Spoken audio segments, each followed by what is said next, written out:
I was standing in my own backyard, still weak from triple bypass surgery, when my daughter pointed to the doghouse by the lilac bushes and said the words that would destroy her life. Now you'll live here. Not in the guest room. Not on the couch. In a structure built for animals. While her husband's parents settled into my bedroom like royalty claiming a throne. While strangers unpacked their belongings in the space where I'd slept for 30 years. While I stood there with my chest still held together by metal wires, clutching a suitcase and wondering how the child I'd raised could look at me like I was less than human. I smiled and nodded like I always did, like the good mother I'd been trained to be. But something cracked inside me that day. Something that had been building pressure for 40 years finally broke free. My daughter thought she was disposing of dead weight. Instead, she was awakening something she'd never seen before. Because what Lucinda didn't know, what she'd never bothered to find out about her boring old mother, was that I had $2.5 million sitting in investment accounts. Money she'd never seen because I'd been too busy playing the struggling single mom who sacrificed everything for her ungrateful child. But I didn't need to sacrifice anymore. I never had to again. And she was about to learn exactly what happens when you mistake a mother's love for a mother's weakness. Welcome back to Her Real Stories, and if you're new here, settle in because today's story is going to show you what happens when kindness gets weaponized against the wrong person. Hit that subscribe button and ring the bell because you won't want to miss what happens when a woman finally stops saying yes to everyone who's been saying no to her. Share this with someone who needs to hear it, and let me know in the comments what you think about today's story. My name is Rowena Thistleton, and I'm 64 years old. For most of my life, I was the woman everyone called when they needed something fixed, funded, or forgiven. I thought that's what love looked like. I thought being useful was the same as being valued. I was wrong about everything. But let me start from the beginning, because you need to understand how someone spends 4 decades building up the people they love, only to have those same people try to throw them away the moment they become inconvenient. I married David Thistleton when I was 22, and he was 24. We were young and broke and completely in love. He worked construction, I worked retail, and we lived in a tiny apartment where the heat barely worked and the neighbors played music too loud. But we were happy. We had plans. Dreams of a house with a yard, maybe a dog, definitely children. When Lucinda was born 3 years later, everything changed. Not in a bad way, just in the way that having a baby changes everything. David picked up extra shifts, I went back to work part-time, and we moved into a small house on Oak Street. Nothing fancy, but it was ours. For 9 years, we lived the life we dreamed about. David coaching Little League on weekends, me volunteering at Lucinda's school, family vacations to the lake every summer. We weren't rich, but we were comfortable. We were happy. And then, on a Tuesday morning in March, David didn't wake up. Heart attack in his sleep at 45 years old. No warning, no goodbye, just gone. The insurance company called it a massive cardiac event. I called it the end of the world. Lucinda was 12. Old enough to understand that Daddy wasn't coming home, but too young to understand why. I watched my confident, bubbly little girl turn quiet and clingy and afraid that everyone she loved would disappear without warning. I could have fallen apart. Some days I wanted to. But I had a daughter who needed me to be strong, so I learned how to grieve in the shower and smile at the breakfast table. The life insurance payout was $250,000. In 1995, that felt like all the money in the world. Most people would have used it to pay off the house, maybe put some aside for college. But I'd grown up poor, and I knew how fast money could disappear when you weren't careful. So I did something that probably saved my life and definitely changed it forever. I took that insurance money and bought stock. Not exciting stock, not risky stock. Boring, reliable companies that paid steady dividends. Coca-Cola, Johnson & Johnson, Procter & Gamble. The kind of stocks that grandparents buy and forget about for 20 years. I never touched it. Never even mentioned it to Lucinda. Instead, I worked 3 jobs to keep us afloat. Insurance sales during the day brought in steady base income. Cleaning offices at night paid the utilities. Bookkeeping on weekends covered groceries and school supplies. I lived like we were barely scraping by, because I wanted that nest egg to grow. I wanted to know that no matter what happened, no matter how bad things got, I had something nobody could take away from me. Over 27 years, that $250,000 grew into $2.5 million. Compound interest, reinvested dividends, stock splits, market growth. The miracle of time and patience working together. But Lucinda never knew any of that. All she knew was that Mom worked all the time and worried about money constantly. She learned to expect me to struggle for her, because that's all she'd ever seen me do. And I let her. God help me, I encouraged it. I liked being needed. I liked being the one who solved problems and made sacrifices and kept everyone else's life comfortable. What I didn't realize was that I was teaching her to see my love as something that cost me nothing. Something she could take for granted because it would always be there, no matter how she treated me in return. When Lucinda graduated high school, I emptied my checking account to throw her a party that cost more than some people's cars. When she wanted to go to an expensive private college, I took out a second mortgage on the house rather than touch my investments. You can't put a price on education, I told myself, even as I signed loan papers that would keep me working well past retirement age. When she met Rupert during her senior year, I welcomed him like the son I'd never had. He was charming and ambitious, with plans to start his own consulting business. He came from money, or at least he acted like he did. His parents, Prudence and Alastair Marlowe, lived in a big house in the fancy part of town and made it clear they thought their son was marrying beneath his station. But Lucinda was happy, and that's all that mattered to me. When they got engaged, I spent $15,000 on a wedding that left me eating ramen noodles for 6 months. When they wanted to buy a house they couldn't afford, I pulled equity out of my own home to help with the down payment. Every time they needed money, I found a way to provide it. Car repairs, medical bills, home improvements, vacation funds. I was like a personal ATM that never charged fees and never said no. I told myself this was what mothers did. This was love in action. But somewhere along the way, my generosity stopped being appreciated and started being expected. My sacrifices became invisible. My needs became inconvenient. The shift was so gradual, I almost didn't notice it. Phone calls that used to start with, "How are you, Mom?" began starting with, "I need a favor." Visits that used to include catching up and sharing stories turned into lists of problems that required my solutions. When Emily was born, then Michael 2 years later, I thought things would change. I thought becoming a grandmother would bring us closer together. Instead, it gave Lucinda new ways to make me feel guilty. The kids need college funds. The kids need better schools. The kids need a safer neighborhood. The kids need. Everything was always about what the kids needed, but somehow the money never seemed to make it to them. It went to adult expenses. Lucinda's car. Rupert's business. A kitchen remodel that cost $40,000. I started keeping receipts, tracking where my money actually went. It was eye-opening and heartbreaking.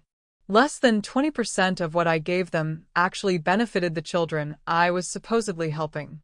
But I kept giving anyway, because I was afraid if I stopped being useful, I'd stop being loved. The first real warning sign came last Christmas. I'd been having chest pains for weeks, but I didn't want to worry anyone during the holidays. When I finally mentioned it to Lucinda on New Year's Day, her response was telling. "Chest pains? That's probably just stress, Mom. You worry too much about everything. Maybe you should try yoga or something." No offer to drive me to the doctor. No expression of concern about what chest pains might mean for a 62-year-old woman. Just dismissal and the suggestion that I was being dramatic. When the chest pains got worse and I had to go to the emergency room, I called Lucinda from the hospital. They want to keep me overnight for observation. Could you come pick me up tomorrow if they discharge me? Tomorrow's Thursday. That's my Pilates class. Can you just take an Uber? An Uber. From the hospital. After spending the night in cardiac observation, that's when I started to understand that the woman I'd raised had learned to see me as a convenience rather than a person. The diagnosis was severe coronary artery disease. 3 major blockages that required immediate surgery. Triple bypass, the cardiologist said. Major surgery, but very routine. Excellent success rate. I was terrified. The idea of them stopping my heart, cutting open my chest, rerouting blood vessels like they were fixing plumbing. It felt like science fiction, but it was my only chance at survival. The night before surgery, I was lying in that hospital bed listening to machines beep and thinking about mortality. About all the things I'd never done because I was too busy taking care of everyone else. About the trips I'd never taken, the books I'd never read, the life I'd never lived. I called Lucinda one more time. The surgery is tomorrow at 8. I'm really scared. Could you come sit with me tonight? Oh, Mom, I wish I could, but it's impossible. Rupert's parents are flying in tomorrow morning for their visit, and I have so much to do to get ready. You understand, right? You'll be fine. The doctors do these operations every day. Rupert's parents. The same people who'd never hidden their opinion that their son had married down, who treated me like hired help whenever they visited, who were more important than their daughter-in-law's mother facing life-threatening surgery. Please, Lucinda. I don't want to be alone tonight. You're not alone. You're surrounded by doctors and nurses. Besides, you need to rest. I'll see you when you get home, okay? She hung up before I could respond. I spent that night staring at the ceiling, listening to the sounds of the hospital around me. Other patients coughing, nurses checking vitals, machines monitoring heartbeats. I thought about David, about how he died alone while I slept beside him, never knowing it was our last night together. I thought about Lucinda, busy preparing her house for people who didn't care about me, too important to sit with her mother before major surgery. And I made a decision that would change everything that came after. If I survived the surgery, things were going to be different. I was done being taken for granted, done being used, done pretending that being needed was the same as being loved. The surgery took 6 hours. When I woke up, I had tubes down my throat and wires coming out of my chest and pain like someone had driven a truck over my ribs, which in a way they had. I spent 3 days in intensive care, connected to machines that monitored every heartbeat, every breath. Nurses checked on me every hour. Doctors adjusted medications and explained what to expect during recovery. In all that time, Lucinda visited once. For 20 minutes. She spent most of it looking at her phone and complaining about how stressful it was having houseguests. Prudence has opinions about everything, she said without looking up from her screen. The way we discipline the kids, the food we serve, the temperature of the house. And Alistair keeps making comments about the neighborhood, like he's too good to visit us here. How are Emily and Michael handling having them there? Oh, kids. They adapt. Actually, that's something I wanted to discuss with you. Prudence and Alistair's apartment building is being renovated. They need somewhere to stay for the next month, maybe longer. I was thinking they could use your room while you're recovering. I stared at her, my daughter, sitting beside my hospital bed where I was recovering from having my chest cracked open, asking to give my bedroom to people who didn't even like me. My room? Just temporarily. It's not like you'll be doing much besides resting anyway. And honestly, Mom, it would really help me out. You know how Prudence gets when she's not comfortable. Yes, I knew how Prudence got. Critical and demanding and impossible to please. The kind of woman who found fault with everything as a way of establishing her superiority. Where exactly would I sleep when I come home? We'll figure something out. Maybe the den. Or the sunroom has that nice daybed. Very peaceful and quiet. The sunroom. The unheated room with windows that didn't seal properly and furniture that belonged in a garage sale. I see. I knew you'd understand. You're so flexible about these things, Mom. So easygoing. After she left, I lay in that hospital bed and finally saw the situation clearly. I wasn't Lucinda's mother anymore. I was her problem solver, her emergency fund, her backup plan for when life got inconvenient. But I didn't have to be. The day they discharged me, I called a taxi instead of asking Lucinda to pick me up. I wanted to see how she handled it when I wasn't there to make her life easier. The cab ride home was quiet and expensive, but it gave me time to think. Time to plan. Time to decide what kind of person I wanted to be for the rest of my life. When we pulled up to my house, I could hear voices and laughter from inside. The sounds of people making themselves comfortable in my space. I paid the driver and walked slowly up to my front door, still weak from surgery, every breath sending little jolts of pain through my healing chest. I rang my own doorbell, in my own house, because there was so much noise inside that my key turning in the lock went unnoticed. Lucinda answered the door looking harried and slightly annoyed. Mom, you're early. I wasn't expecting you until this afternoon. Behind her, I could see the chaos. Suitcases stacked in my hallway. Coats I didn't recognize hanging on my hooks. The smell of unfamiliar perfume and cologne mixing with the scent of home. The doctor said I could leave this morning. Oh. Well, come in, come in.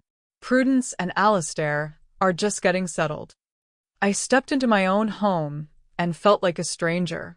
My furniture had been rearranged to make room for their belongings. My routines were disrupted by their presence. Prudence emerged from the direction of my bedroom, carrying my jewelry box like she had every right to handle my personal belongings. Rowena, dear, I hope you don't mind. I was just relocating some of your items to make space for our things. Don't worry, I put everything somewhere safe. Somewhere safe. In my own house. Alistair appeared from the kitchen, reading my newspaper and drinking coffee from my favorite mug. The mug David had given me for our anniversary 20 years ago. Morning, Rowena. How are you feeling? You look a bit peaked. I just had major heart surgery. Of course, I looked peaked. I'm recovering, I said carefully. Well, that's good.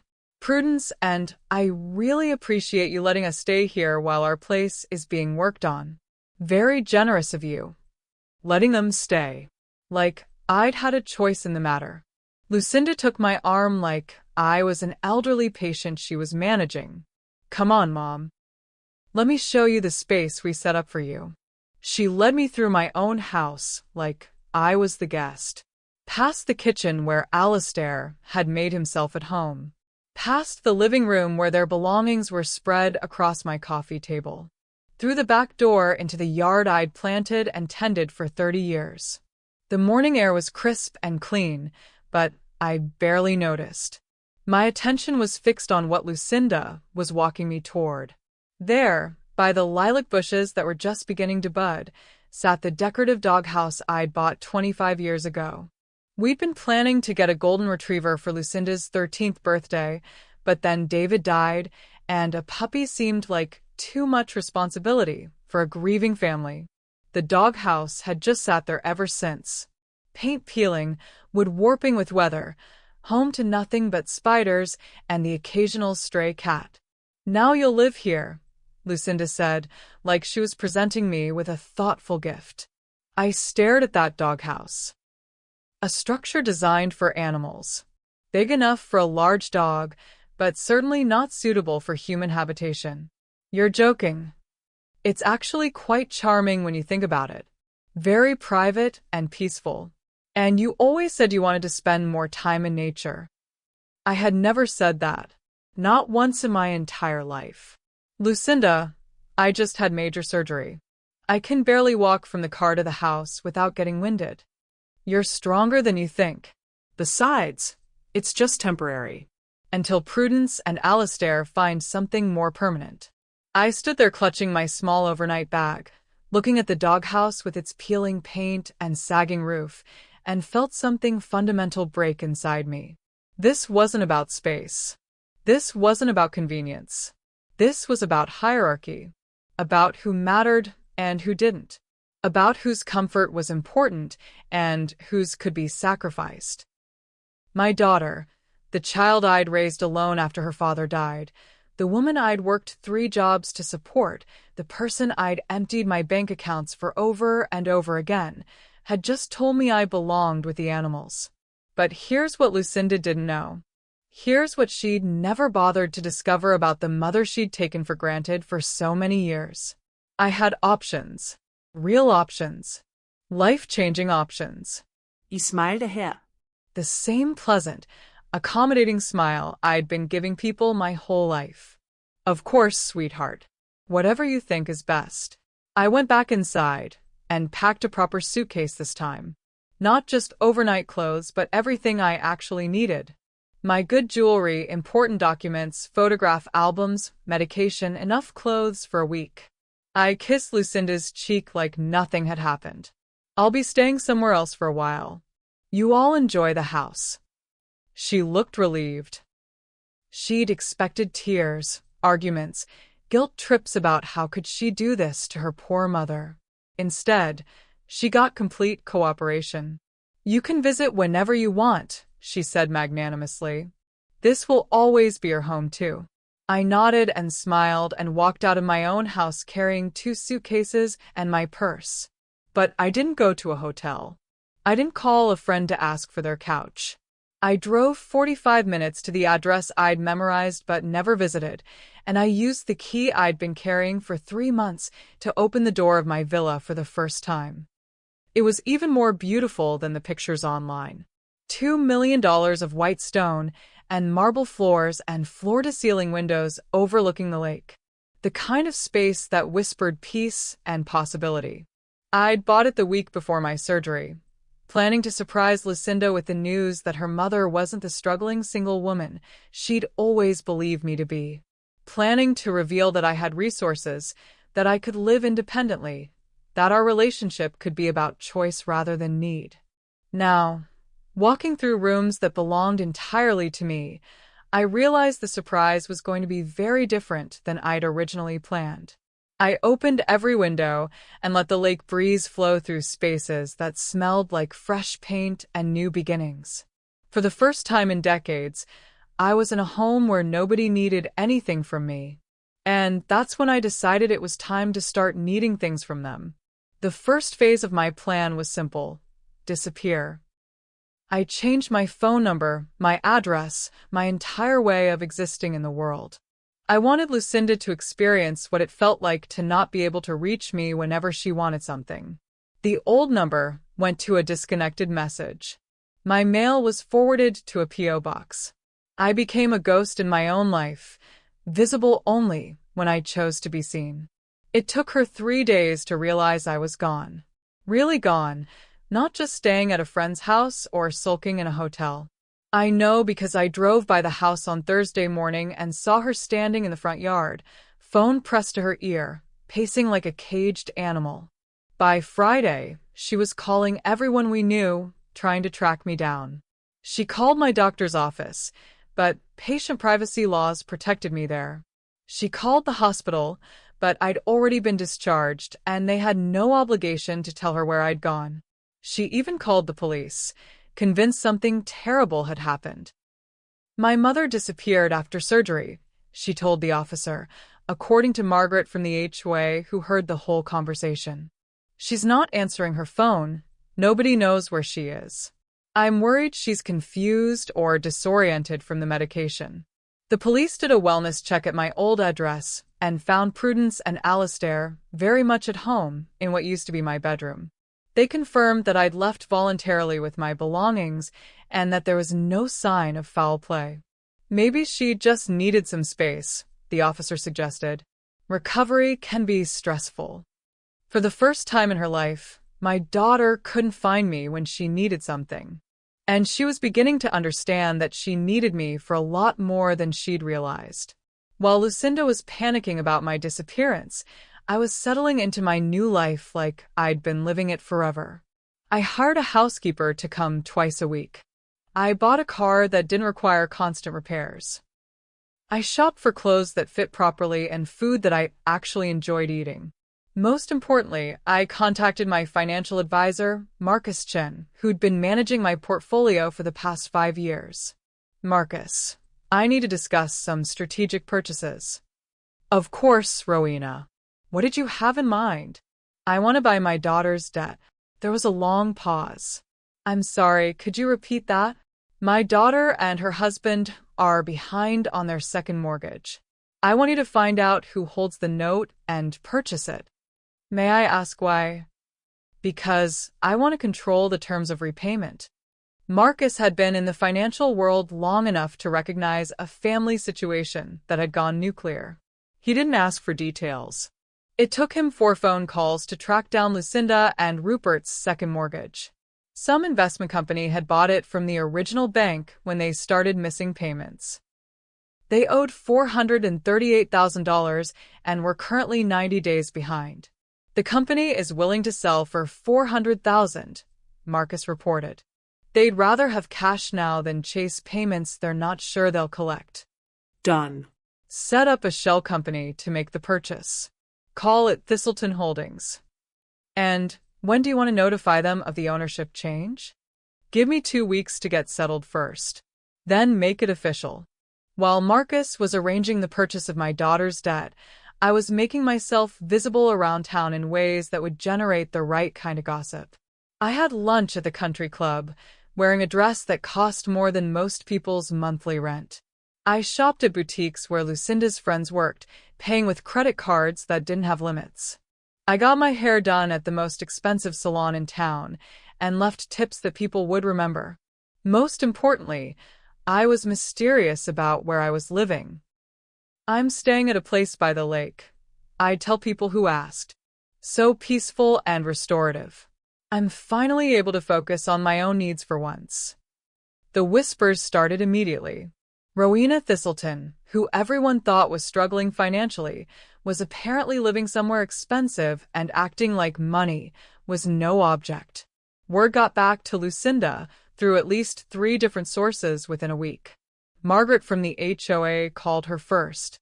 I saw your mother at the country club yesterday. She looked amazing. That handbag she was carrying had to cost $20,000. And she seemed so relaxed, so confident. Where did you say she was staying? Lucinda hadn't said, because she didn't know.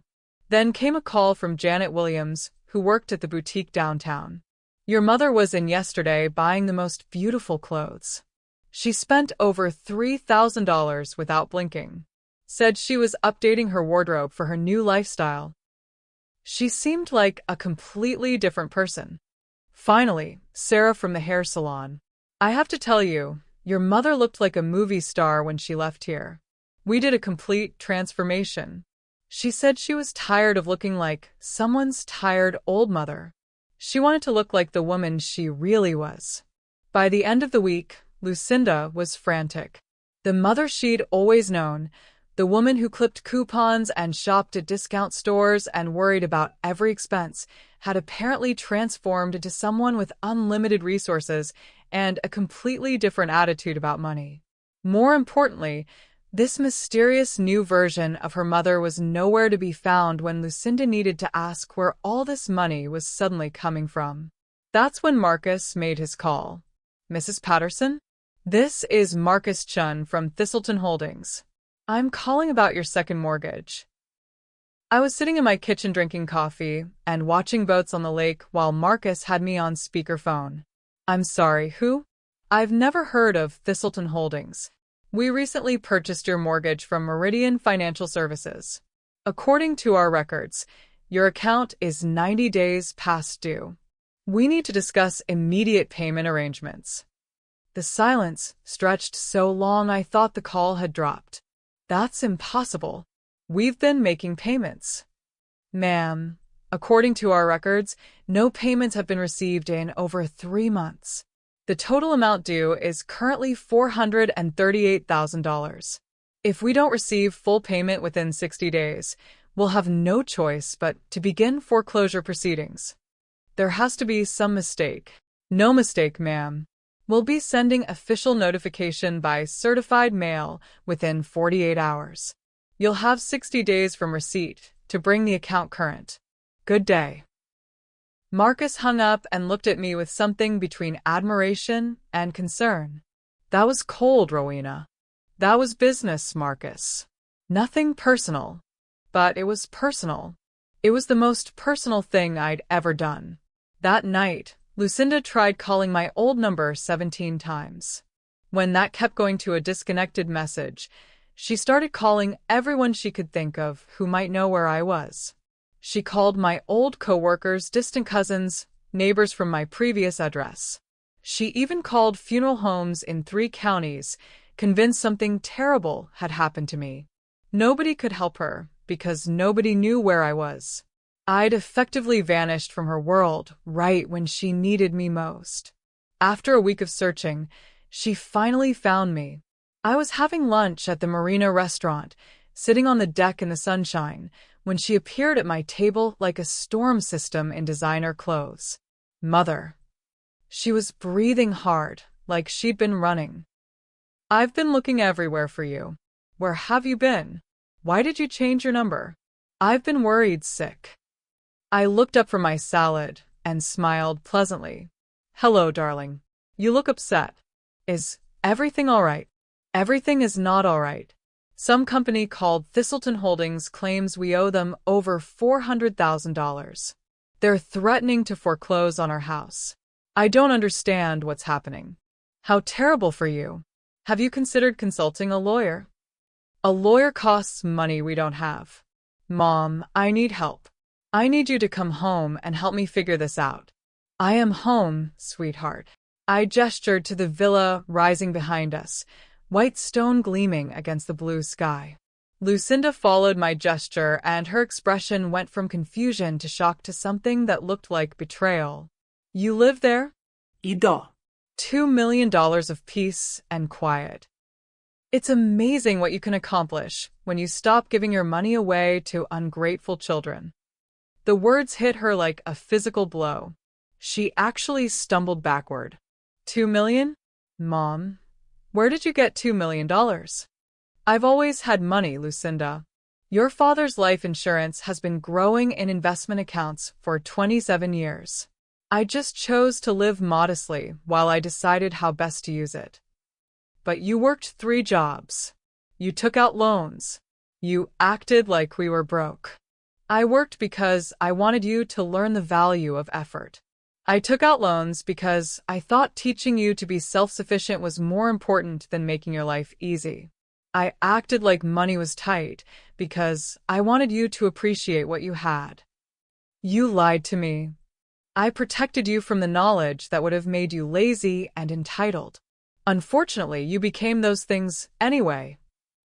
Lucinda sank into the chair across from me, looking like someone had just explained that everything she thought she knew about reality was wrong. Do you have any idea what we've been going through?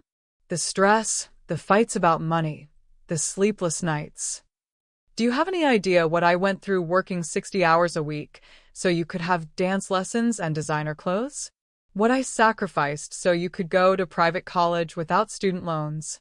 What it cost me to help you buy a house you couldn't afford? That's different. You chose to do those things. And you chose to put me in a doghouse. The waiter approached our table and Lucinda waved him away with a sharp gesture. That was a misunderstanding. A mistake. I was overwhelmed with houseguests and I wasn't thinking clearly. A mistake is forgetting to buy milk at the store. Telling your mother she belongs with animals while strangers sleep in her bed is a choice. A deliberate, cruel choice. I'm sorry. I'm desperately sorry. But Mom, we're family. We need each other. Family. I set down my fork and studied her face. She looked older than her 38 years, worn down by stress and the kind of worry that comes with living beyond your means. Tell me, Lucinda, What does family mean to you? It means we take care of each other. We help each other through difficult times. We forgive each other when we make mistakes. When have you taken care of me? When have you helped me through difficult times? When have you forgiven me for anything? She opened her mouth and closed it again, like a fish gasping for air. She literally could not think of a single example. I raised you alone after your father died. I worked myself to exhaustion to give you opportunities one never had. I've bailed you out financially more times than I can count. And when I finally needed help, when I was facing major surgery and terrified of dying alone, you were too busy preparing for house guests to sit with me. Mom. Then, when I came home weak and vulnerable from having my chest cracked open, you gave my bedroom to people who treat me like hired help and told me I could live in a structure built for dogs. I stood up and placed money on the table. More than enough to cover my meal and a generous tip. You want to talk about family? Family doesn't abandon each other. Family doesn't humiliate the people who love them most. Family doesn't mistake cruelty for convenience. Where are you going? Home. To my home. The one I bought with my money. The money you didn't know I had because you were too self-absorbed to learn anything about me beyond what I could do for you. I started to walk away, then turned back. Oh, and about that foreclosure situation? Thistleton Holdings has very strict policies about missed payments. I'd suggest you start making arrangements to find somewhere else to live. I left her sitting there and drove home to my villa, poured myself a glass of wine, and sat on my terrace watching the sunset paint the lake gold and crimson. Phase 3 was about to begin. Over the next few months, I executed the most methodical destruction of a life that I've ever witnessed. Not through violence or cruelty, but through the simple application of natural consequences and the power that comes with having resources your opponents don't know about. The foreclosure process began exactly 60 days after Marcus's phone call. Legal notices were filed, certified letters were sent, official proceedings were initiated. In 6 months, barring a miracle or full payment, Lucinda and Rupert would lose their house. But losing the house was just the beginning. I started attending social events where I knew Lucinda's circle would see me. Not as the struggling single mother they'd always known, but as a woman of means who'd finally learned to put herself first. The annual charity gala was my debut. I bought a table for 8 and invited the most influential women in town. Dr. Margaret Harrison, who ran the Children's Hospital Fund. Patricia Williams from the Arts Council. Susan Chun, who organized the biggest social events of the year. I wore a gown that cost more than most people's cars and jewelry that caught the light like stars. When people asked about my transformation, I was graciously mysterious. I've learned to invest in myself for once. I'd say with a smile.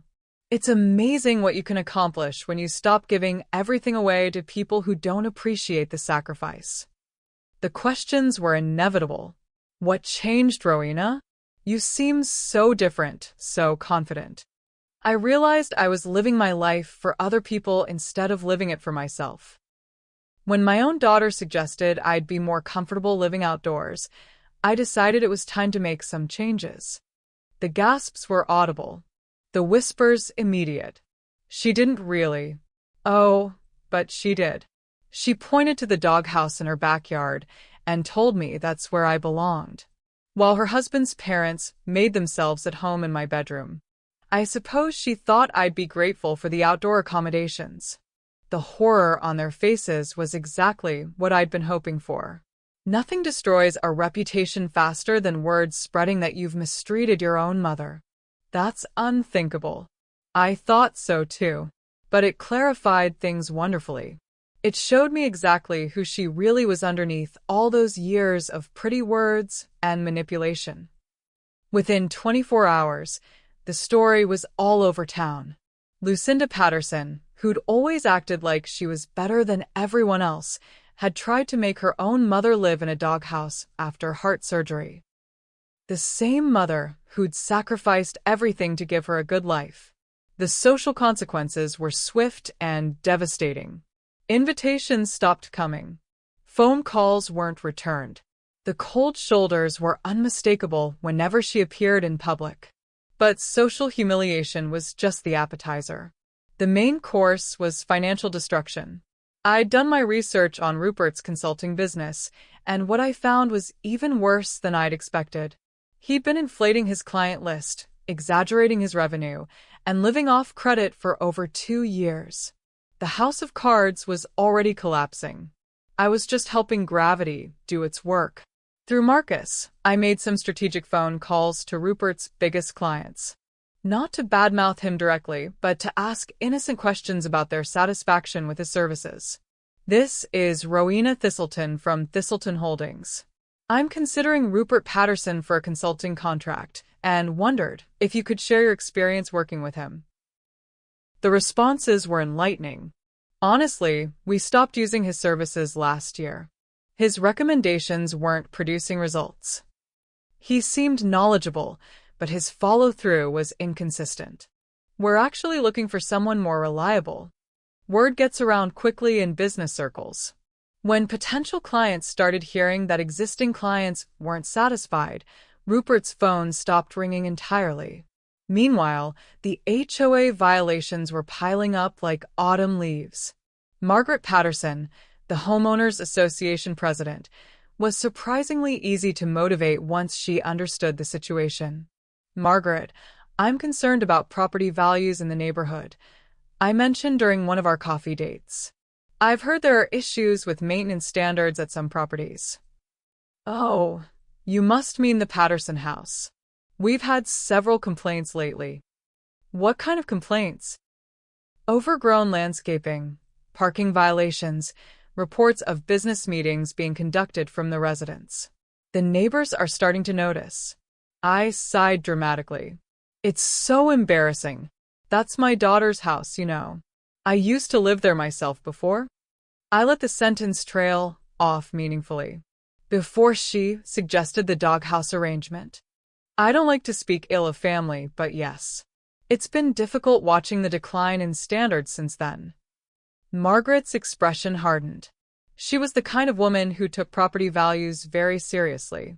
"We'll be conducting a thorough review of the property. There are standards that must be maintained." The violations came fast and frequent. Failure to maintain landscaping. Unauthorized business use of residential property. Parking infractions. Noise complaints. Each violation carried a fine, and the fines accumulated with interest. Within 3 months, Lucinda and Rupert owed the HOA over $15,000 on top of their mortgage problems. But the masterpiece of my revenge was yet to come. I started hosting small dinner parties at the villa, intimate gatherings of 6 to 8 guests, all carefully chosen for maximum impact. The kind of people whose opinions mattered in our social circle. Dr. Patricia Harrison, who'd performed my surgery. Janet Williams from the charity board. Susan Chun, who organized the town's biggest social events. Margaret Patterson from the HOA. All women Lucinda had always wanted to impress, but never quite managed to win over. I served beautiful meals on beautiful china, poured wine that cost more per bottle than most people spent on groceries in a week. I was the perfect hostess, gracious and charming, and everything a woman of means should be. And in every conversation, somehow the topic always came around to family, to gratitude, to the importance of treating the people who love you with respect and kindness. "You know," I'd say as we sat on the terrace overlooking the lake, "I've been thinking about how lucky we are to have the people we have in our lives. The ones who truly care about our well-being. It's so important to appreciate family," Patricia would agree. "Absolutely. Although sometimes it takes a crisis to show you who people really are." When I was facing surgery, I learned some very valuable lessons about where I stood in my daughter's priorities. The conversations that followed were exactly what I'd hoped for. Story after story of disappointment, of adult children who took their parents for granted, of the moment when unconditional love finally found its conditions. By the fourth dinner party, I didn't even have to bring up the doghouse incident. My guests were bringing it up themselves, shaking their heads in disapproval and making it clear that they understood exactly what kind of person would treat their mother that way. The social isolation was complete. Lucinda had become a pariah in her own community, not because of anything I'd said directly, but because her own actions had revealed her character to people who mattered. Meanwhile, I was busier than I'd ever been. Dinner invitations, charity boards, social committees. People wanted to be around someone who had resources and wasn't afraid to use them strategically. The foreclosure notice was served on a Tuesday morning in November. Lucinda called my new number, which she'd finally tracked down through a private investigator. "Mom, please. We have 30 days to come up with almost $500,000 or we lose everything." That does sound challenging. You own the mortgage. Your Thistleton Holdings. You have the power to stop this. I have the legal right to collect what's owed to me, just like any other creditor. We're your family. Family doesn't tell each other to live in doghouses. I was wrong. I was so wrong, and I'm sorry. I'm sorrier than I've ever been about anything in my life. But please don't punish my children for my mistakes. I'm not punishing anyone. I'm simply allowing natural consequences to occur. We have nowhere to go. That's unfortunate. Perhaps you should have considered that before you decided I was disposable. The call ended with her crying, and I felt nothing. Not satisfaction exactly, but a kind of cold justice that I'd never experienced before. 2 weeks later, she tried a different approach. I was having lunch at the Marina restaurant when she appeared at my table, but this time she wasn't alone. Emily and Michael stood beside her, holding her hands and looking confused. "Grandma." Emily ran to hug me, and for a moment my resolve wavered. These children were innocent in all of this. "Hello, sweetheart. How are you?"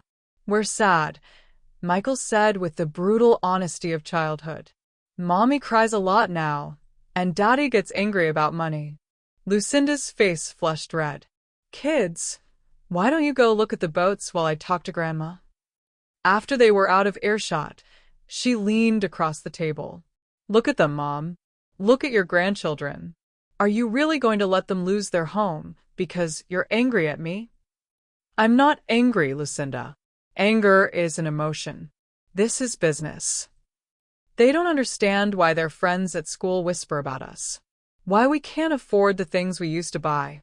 Why we might have to move to a different neighborhood.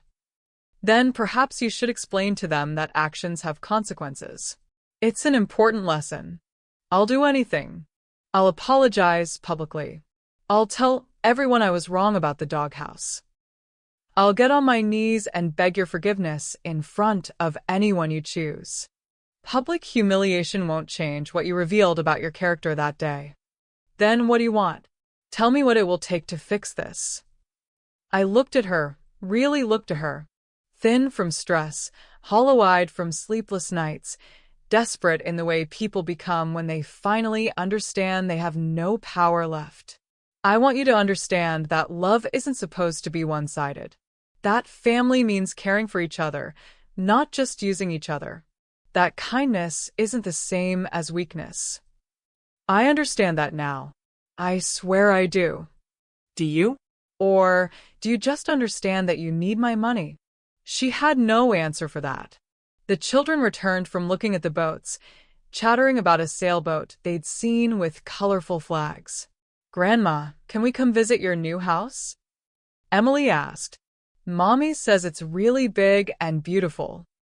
I looked at these innocent faces, these children who were caught in the middle of an adult conflict they couldn't understand. "Of course you can visit, sweetheart. Anytime you want." "What about Mommy and Daddy?" I considered this carefully. The children were blameless. They deserve stability and security, and adults who put their needs first. "Your parents can visit too, once they've learned some important lessons about how families should treat each other." Lucinda's relief was visible. What lessons? Tell me what I need to do. Find jobs. Both of you. Real jobs that pay steady money. Find an apartment you can afford without help from anyone else. Learn to live within your means instead of constantly reaching for more than you can handle. And then we'll see if you can maintain that lifestyle without falling back into old patterns. If you can prove you've changed, really changed, then we can discuss rebuilding our relationship. How long? However long it takes for you to become the kind of people who deserve to have these children in their care. 2 weeks later, I watched from my terrace as a moving truck pulled up to the house that used to be mine. The house I now owned again. I watched as Lucinda and Rupert's belongings were loaded into boxes and carried away. That afternoon, Emily and Michael arrived at my villa with their suitcases and their confused little faces. I showed them to the bedrooms I'd already prepared, bright spaces overlooking the lake where they'd be safe and wanted and never made to feel like burdens. "Grandma, why can't Mommy and Daddy live here too?" Emily asked as I tucked her into bed that first night. Sometimes grown-ups need to learn important lessons about how to take care of the people they love. And sometimes children need a peaceful place to be while that learning happens. "Are you going to make us live in a doghouse?" My heart broke a little. "Never, sweetheart. This is your home now. Your room, your bed, your safe place. No one will ever make you feel unwanted here. Promise." I promise. Over the next 6 months, I established a routine with Emily and Michael that felt more natural than anything I'd experienced in years. School during the week, adventures on weekends. Piano lessons for Emily, baseball for Michael. Homework at the kitchen table while I cooked dinner. Stories before bed, and lazy Sunday mornings reading together on the couch. They thrived in the stability. Their grades improved, their anxiety disappeared, they laughed more and worried less. They were children again, instead of small adults trying to manage their parents' stress. Lucinda and Rupert visited every Saturday, but the visits had a formality that hadn't existed before. They sat in my living room like guests, not family members making themselves at home. They asked permission before opening the refrigerator. They cleaned up after themselves without being asked. Most importantly, they talked to me differently. Not like the woman who existed to solve their problems, but like a person whose opinions and needs mattered. "How are you feeling, Mom? Are you taking your heart medication regularly? The house looks beautiful. You've done wonderful things with the decorating. Thank you for taking such good care of Emily and Michael. They seem so happy and settled." Small changes, but significant ones. Signs that they were learning to see me as something other than a resource to be managed. Rupert found work with a small accounting firm. Steady work that paid a predictable salary and offered health insurance. Nothing glamorous, but it was honest and reliable. Lucinda took a part-time position at a dentist's office, answering phones, scheduling appointments, filing insurance claims. Basic work that she would have looked down on a year earlier, but now she approached it with something resembling humility. They rented a 2-bedroom apartment across town. Small, modest, furnished with second-hand furniture and discount store dishes. For the first time in their marriage, they were living within their means. And slowly, something remarkable began to happen. Without the constant pressure of maintaining a lifestyle they couldn't afford, without the stress of debt they couldn't pay, they started to become different people. Better people. Rupert stopped the aggressive networking and inflated promises that had characterized his consulting work. He focused on doing his current job well instead of constantly reaching for something bigger. Lucinda stopped comparing herself to other women, stopped competing in social circles she couldn't afford to maintain. She found satisfaction in simple accomplishments, in earning her own money, in building something sustainable rather than impressive. Most importantly, they both started treating their time with Emily and Michael as precious rather than obligatory. Without the distraction of financial crisis and social pressure, they were able to focus on actually being parents instead of just trying to look like successful parents. After a year of Saturday visits, Lucinda asked the question I'd been waiting for. Mom, do you think there's a chance we could ever be a family again? Really be a family, not just people going through the motions. I considered her carefully. The woman sitting in my living room bore little resemblance to the person who'd pointed me toward a doghouse 18 months earlier. This version was humbler, more genuine, more aware of other people's needs and feelings. What does being a family mean to you now? I asked. It means treating each other with respect instead of taking each other for granted. It means being grateful for what we have instead of always wanting more. It means putting the children's needs first instead of using them to manipulate each other. And what have you learned about the way you treated me? Her voice was quiet when she answered. I learned that I turned you into a thing instead of treating you like a person. I used your love as a weapon against you, making you feel guilty whenever you couldn't give me what I wanted.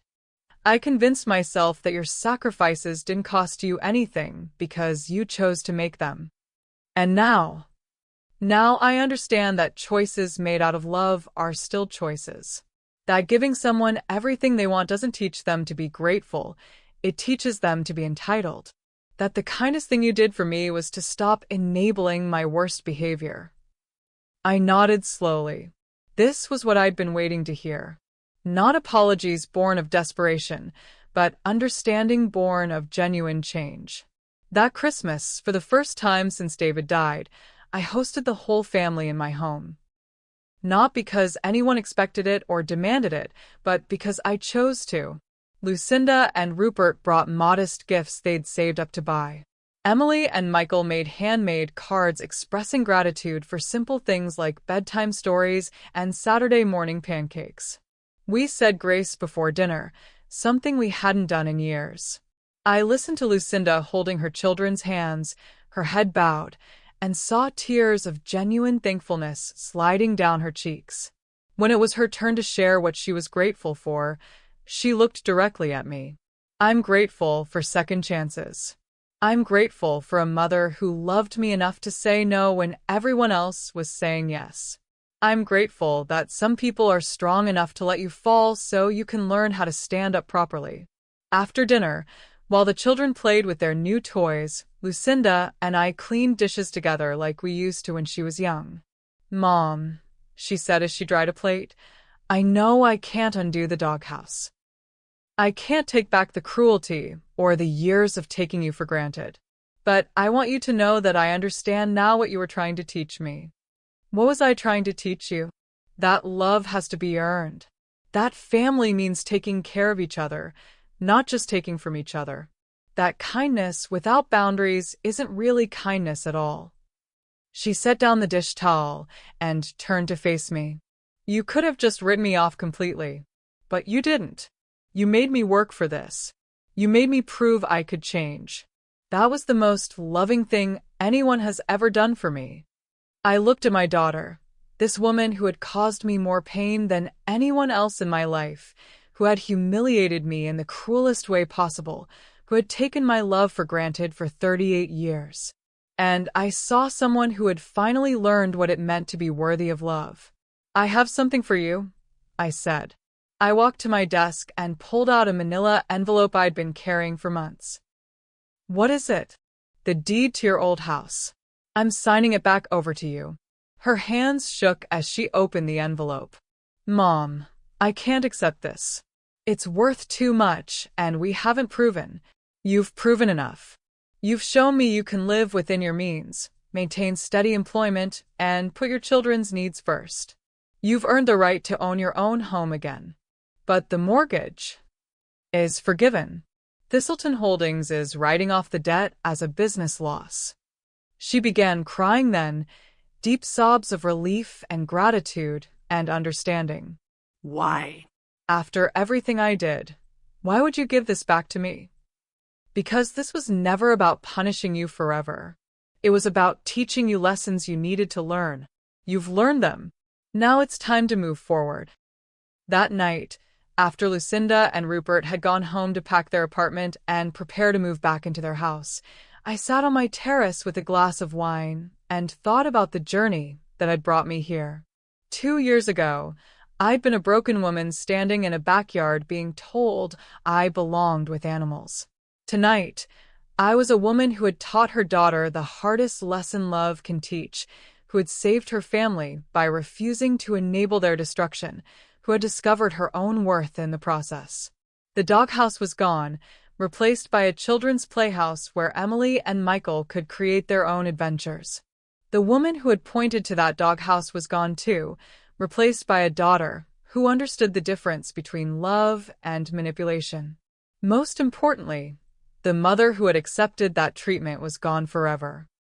In her place was a woman who knew her own value, who understood that setting boundaries was an act of love, who had learned that teaching someone to respect you sometimes requires showing them what happens when they don't. It had taken me 64 years to learn that lesson, but better late than never. Sometimes the people who hurt you the most are the ones who think you'll never fight back. They see your kindness and mistake it for weakness. They see your love and think it means you'll take anything. But what happens when the quiet woman they push too far decides to push back? What happens when the mother they try to throw away has more power than they ever imagined? You get justice. You get respect. You get the family you always deserved but were too afraid to demand. And most importantly, you get yourself back. If you've ever been told you're too old to start over, let me tell you, that's a lie. Your story isn't over, and you still have chapters left to write. Our best-selling book, Reclaiming Your Peace After Pain, is filled with simple, powerful steps to help you heal, rebuild, and fall in love with life again. Click the link in the description box and start your new beginning today. Don't forget to like this video if Rowena's story touched your heart. Subscribe for more real stories about real strength, and share this with someone who needs to hear that it's never too late to reclaim your power. Hit that bell icon so you never miss a story, and comment below about a time when someone underestimated you. I read every comment, and your stories inspire me. Until next time, remember, you are worth more than anyone else's opinion of you. The people who underestimate you are doing you a favor. They're showing you exactly who they are while motivating you to become exactly who you're meant to be. Sometimes you have to lose everything you thought you wanted to discover what you actually deserve. And sometimes the doghouse is exactly where you need to start to find your way to the palace.